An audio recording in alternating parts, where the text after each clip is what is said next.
and welcome to Bloomberg UTV. It's 48 hours after the budget. The dust has somewhat settled. The hoopla around the exercise has abated. So it was a perfect time for us to leisurely sit back and really analyze if Pranab Mukherjee's much touted budget exercise lived up to its expectations or if it was a washout. Much has been written and talked about this budget, and remember, the budget has come at a time when inflation is high, the current account deficit is also high, and when the government's own image has been dented thanks to all those scams and scandals. On the personal finance side, we'll be catching up with Harsh Roongta, who is the CEO of Apnapaisa.com. Harsh, did you also seem to find that inconsistency between that fiscal deficit and the growth number that's been projected? Do you think it's possible to achieve that balancing act? So I think clearly there seems to be some, as they say, it's a sort of a magician's trick, and hopefully it will be pulled off. I mean, if it is pulled off, it will do us a world of good. Yeah. And Harsh, I want to look at what the finance minister has said and how that impacts my own money and my own investments. For starters, the big takeaway, I think, he said that the tax exemption limits have been raised from 160,000 to 180,000 rupees. In your eyes, is that good? I mean, it does not even neutralize exemptions. I mean, that's just a feel-good announcement, and clearly on the way to becoming 2 lakhs in the DTC.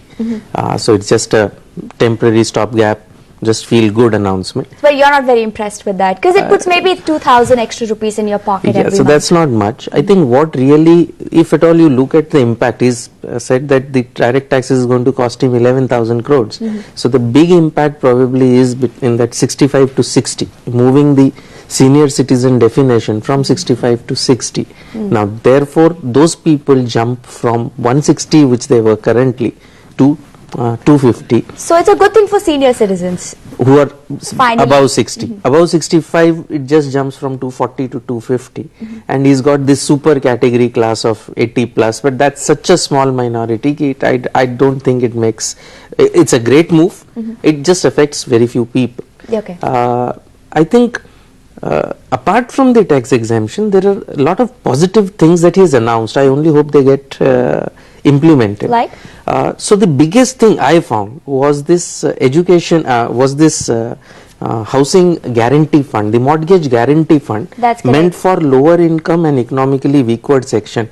I think for the first time, the government is recognizing that it is availability of credit that is an impediment rather than the cost of the credit. So far, the government would give a discount, right? Saying, okay, for these classes, I'll give a discount. For the first time now, he recognizes that these people's incomes are not documented, and therefore having a guarantee that will allow banks to lend to them.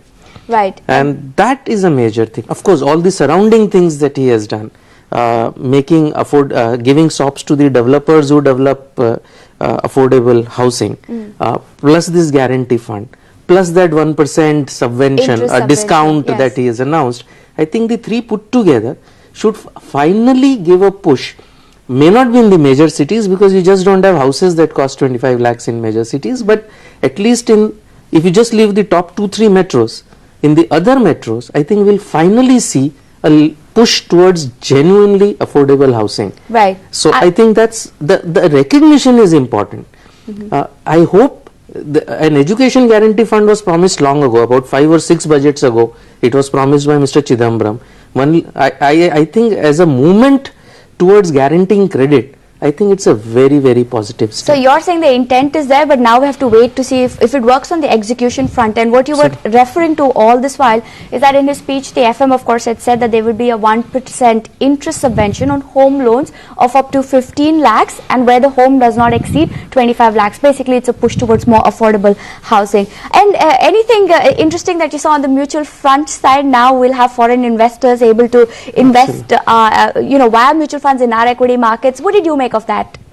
So it increases clearly their base. I think one of the big issues that has been is that all foreign investment is basically through institutional investors. If this leads, again the rules will be notified, if this leads to actual individuals coming in and investing in mutual funds, I think it's a good diversification of risk, and it allows retail foreign money to come in as retail. So I think that should be pretty good, especially from countries that have a strong India connection. If you talk of Middle East, if you talk of Singapore, I mean the Far East, I think these are very strong India connections, and I think we should get the mutual funds should be able to get individual investors to invest there as well. I want to also come to you and ask you about infra bonds. What did you make of his announcement with respect to the infra bonds now that we can finally do it for another year? So it's one more year. I mean, it's not there in the DTC. So I don't know whether he will incorporate it in the DTC when it is finally enacted. For 1 year, good. And I think the amount of funds that will be raised is good. And eventually, I think there will be demand to subsume that in the DTC. Although currently, as the DTC's draft exists today, there doesn't seem to be any specific place for that. So either he'll create that place or I mean it will be discontinued, which I think would be a pity. Welcome Harsh, thanks for coming on. It's great to see you.